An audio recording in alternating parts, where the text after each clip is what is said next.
প্রথমবার গ্র্যান্ড ওপেনিংয়ে তাও গৌতম শাহ দাদার মতো একজন মানুষের পাশে। সো আমার কাছে খুবই ভালো লাগা কাজ করছে। দোয়া করবেন, আমি তো সবসময় ভালো কাজগুলোর পাশে থাকতে চাই, ভালো কাজগুলোই করতে চাই, কারণ আমার প্রধান লক্ষ্য হচ্ছে ভালোবাসা অর্জন করা। সো যতগুলো ভালো ভালো ওয়ে আছে আমি প্রত্যেকটা ওয়ে গ্র্যাব করতে চাই। বুবলি আপু তো ব্যক্তিগতভাবে খুবই সোবার, খুবই পোলাইট। আমার সাথে যতবার দেখা হয়েছে, যতবার কথা হয়েছে, আমাকে সবসময় জিজ্ঞেস করেছে কেমন আছো, কি করছো, কেমন চলছে। এবং তিনি যেহেতু আমাদের ইন্ডাস্ট্রির একজন গুরুজন এবং খুব সেলিব্রিটি পার্সন, তার সাথে কাজ করার সৌভাগ্যতা আমার হলে আমি নিশ্চয়ই অনেক আনন্দিত হব। এবং আমি তো খুব অপেক্ষায় থাকবো যে ভালো কোনো কাজে তার সাথে ইনক্লুড হতে।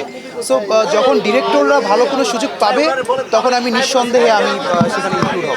আমার হলিউড সিনেমাটা এডিটিংয়ে আছে, সেটা হচ্ছে অ্যামাজন প্রাইমে মুক্তি পাবে, ইতিমধ্যে সবাই জানেন। সো সেই সিনেমাটি এই বছরই মুক্তি পাবে এমনটা আমাকে জানিয়েছেন এডিটিং টিম থেকে। আমার সিনেমার নাম হচ্ছে টাইমলেস ওয়ার্ল্ডস, পরিচালনা করেছেন হলিউডের ডিরেক্টর লিওন লি, তিনি আমেরিকা থেকেই এসেছেন। সো এডিটিং চলতেছে এবং বাংলাদেশের দর্শকের উদ্দেশ্যে সেটাই বলা, আমি বাঙালি ছেলে, সো বাঙালি যত ভালো ভালো কাজ আছে এবং আমি আসলে ভালো কাজের থ্রুতে সকলের ভালোবাসা অর্জন করতে চাই।